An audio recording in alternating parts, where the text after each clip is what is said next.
नमस्कार। नवरात्रि के दूसरे दिन हम माँ ब्रह्मचारिणी की आराधना करते हैं।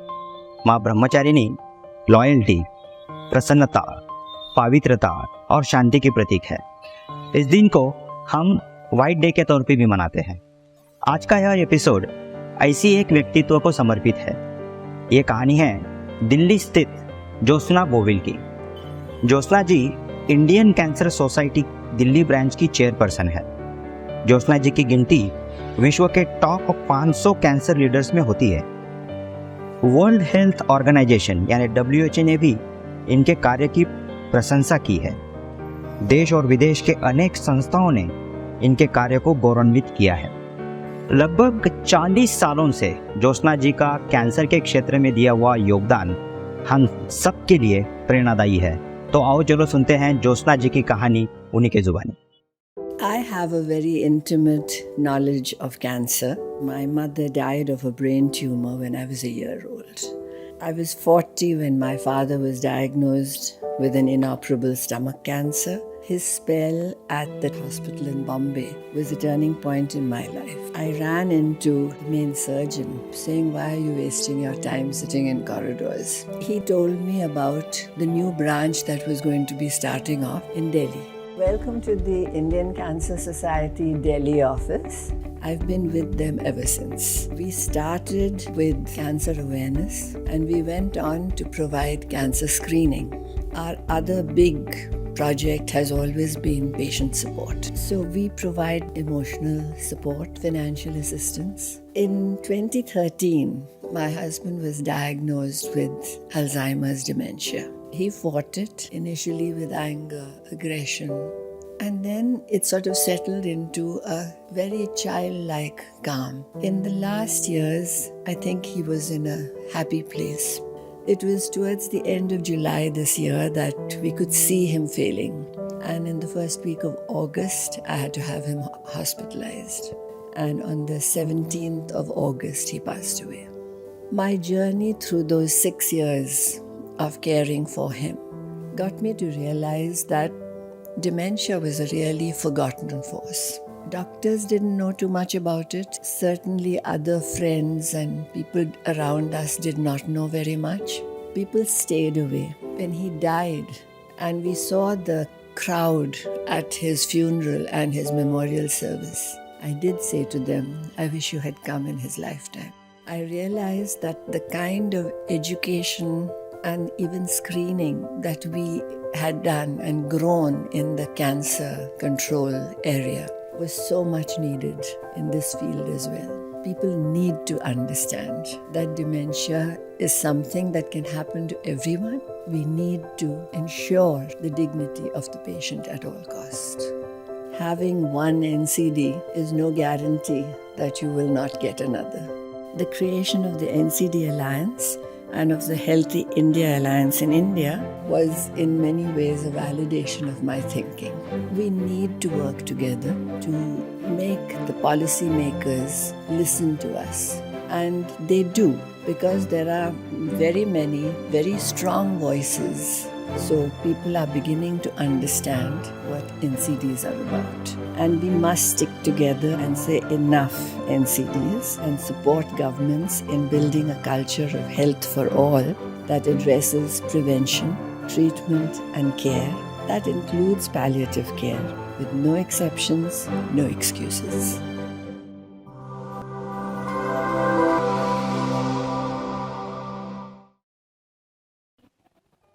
मेरा नाम ज्योत्सना गोविल है और मेरा एज 82 इयर्स का है।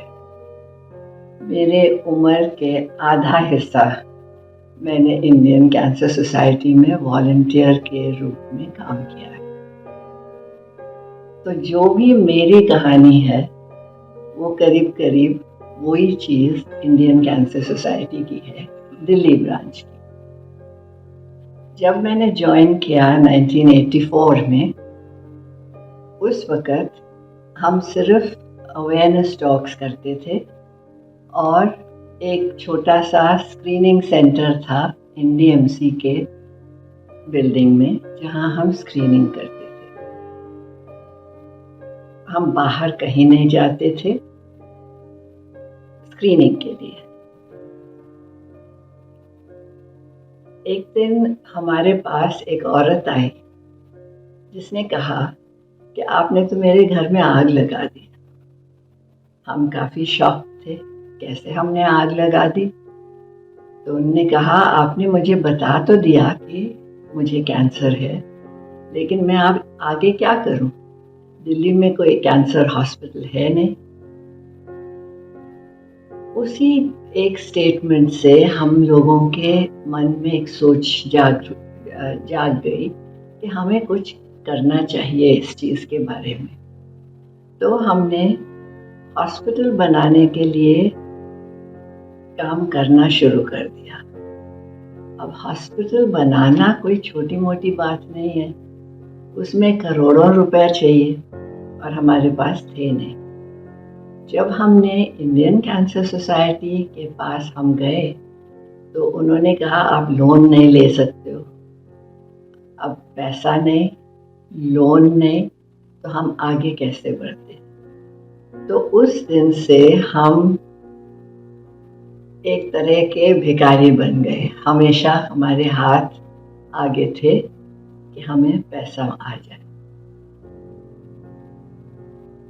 करते करते 5 साल लग गए, लेकिन हमने फिर उस हॉस्पिटल का नींव खुदाई करने शुरू किया और उसके 2 साल बाद हमारा बिल्डिंग भी खड़ा हो गया। कि हमने नाम तो रख दिया Rajiv Gandhi cancer institute. Fortunately मदद आई और उन्होंने हमें रेडियोथेरेपी मशीनरी 0.5% इंटरेस्ट पे लोन दिया। काफ़ी बड़ा बोझ था, लेकिन हमने एक्सेप्ट करके हम आगे बढ़े। आज वो हॉस्पिटल 25 साल पुराना है, 25 से शायद थोड़ा ज़्यादा ही, और लाखों लोग वहाँ आते हैं अपना ट्रीटमेंट कराने के लिए। हर एक का ट्रीटमेंट फ्री नहीं हो सकता है, लेकिन जहाँ तक कर सकते हैं वहाँ मदद मिलती है।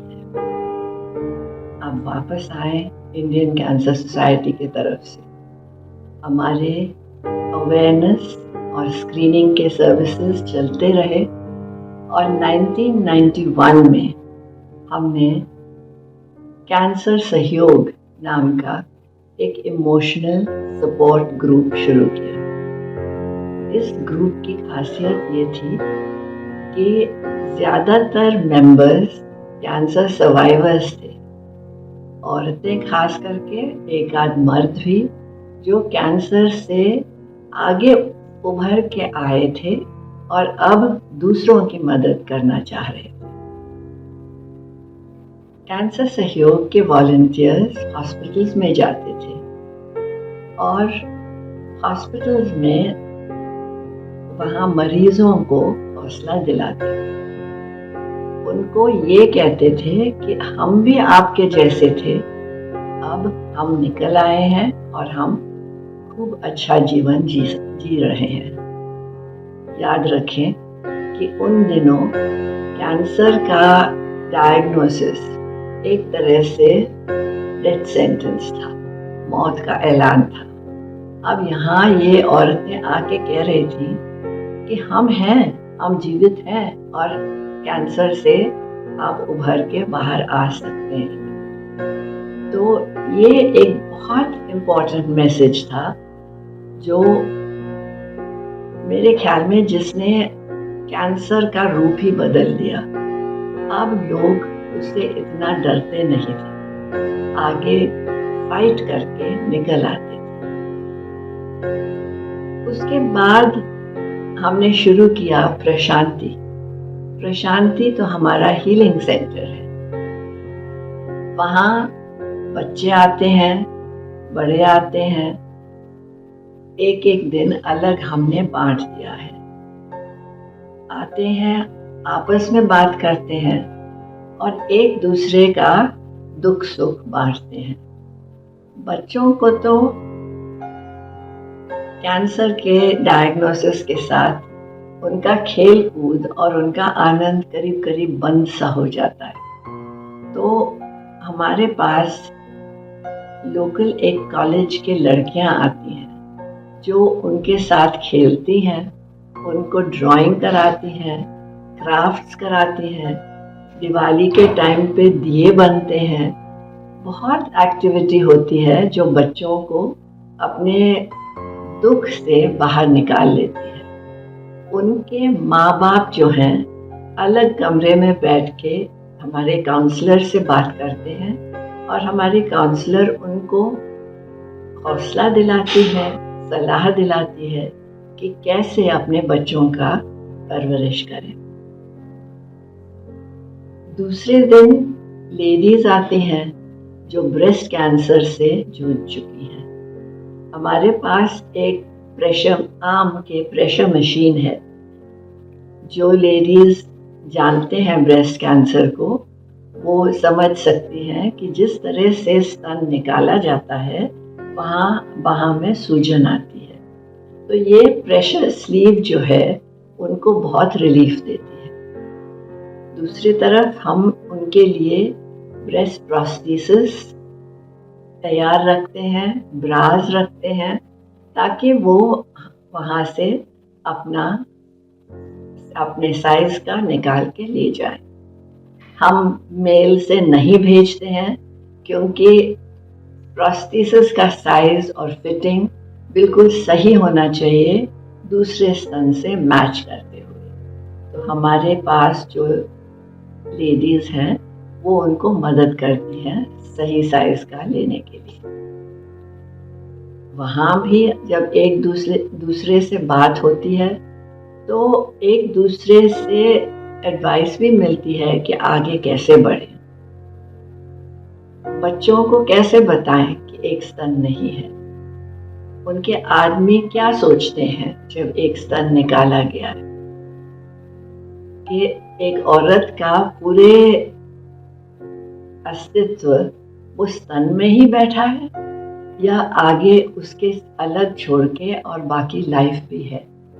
तो ये सब चीज़ें आपस में जब बात करते हैं तो हर एक का हौसला बढ़ता है। हमारे सालाना इवेंट्स होते हैं, ये बहुत ज़रूरी होते हैं क्योंकि उसके बगैर हमारे पास कोई साधन इकट्ठा करने का कोई और एफर्ट नहीं हो सकता है। हम चाहते हैं कि साल भर हमारे पास लोग अपने थोड़ा डोनेशन दे दें। हम एक हाथ से लेते हैं और दूसरे हाथ से देते हैं।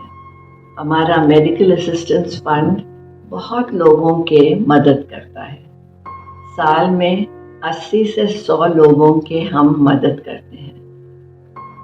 1-1 लाख रुपया हर एक को दवाई के तौर से सपोर्ट मिलता है।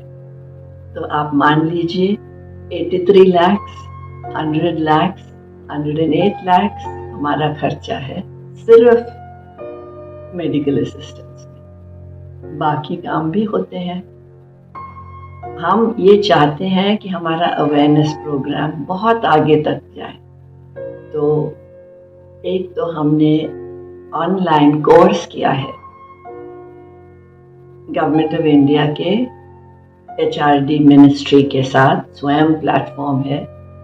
वहाँ आप मुफ्त में कैंसर के बारे में जानकारी ले सकते हैं। इसमें कोई 13 या 15 हज़ार लोगों ने फ़ायदा उठाया है और कोर्स किया है। दूसरी तरफ हमने शुरू किया है फैकल्टी डेवलपमेंट प्रोग्राम। वहाँ यूनिवर्सिटी के प्रोफेसर्स, लेक्चरर्स हमारे पास आके और कैंसर के बारे में ट्रेनिंग ले सकते हैं। वो अपने साथ पढ़ने वाले बच्चों को यही ट्रेनिंग आगे बढ़ाते हैं और हम चाहते हैं कि वो इस चीज़ का ध्यान रखें कि उनके शहर में, उनके इलाके में, उनके स्टेट में क्या फैसिलिटीज़ हैं। हम चाहते हैं कि अवेयरनेस बढ़े, हम चाहते हैं कि प्रिवेंशन बढ़े ताकि लोग हॉस्पिटल्स तक नहीं पहुंचे। लेकिन बदकिस्मती से अगर वो हॉस्पिटल में पहुंच जाते हैं तो वहाँ उनके लिए क्या क्या फैसिलिटीज़ हैं? वहाँ कोई बात करने के लिए है? ये खुद जाके बात करने को तैयार हैं?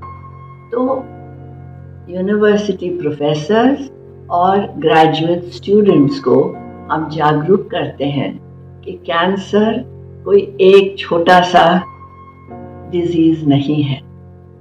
इसके साथ उसे पहले भी हम कुछ कर सकते हैं और उसके बाद भी करने का बहुत ज़रूरी होता है। तो मैं इसी से आप सबको नमस्कार करती हूँ। सबका हमें ब्लेसिंग चाहिए और देवी का ब्लेसिंग सबसे ऊपर।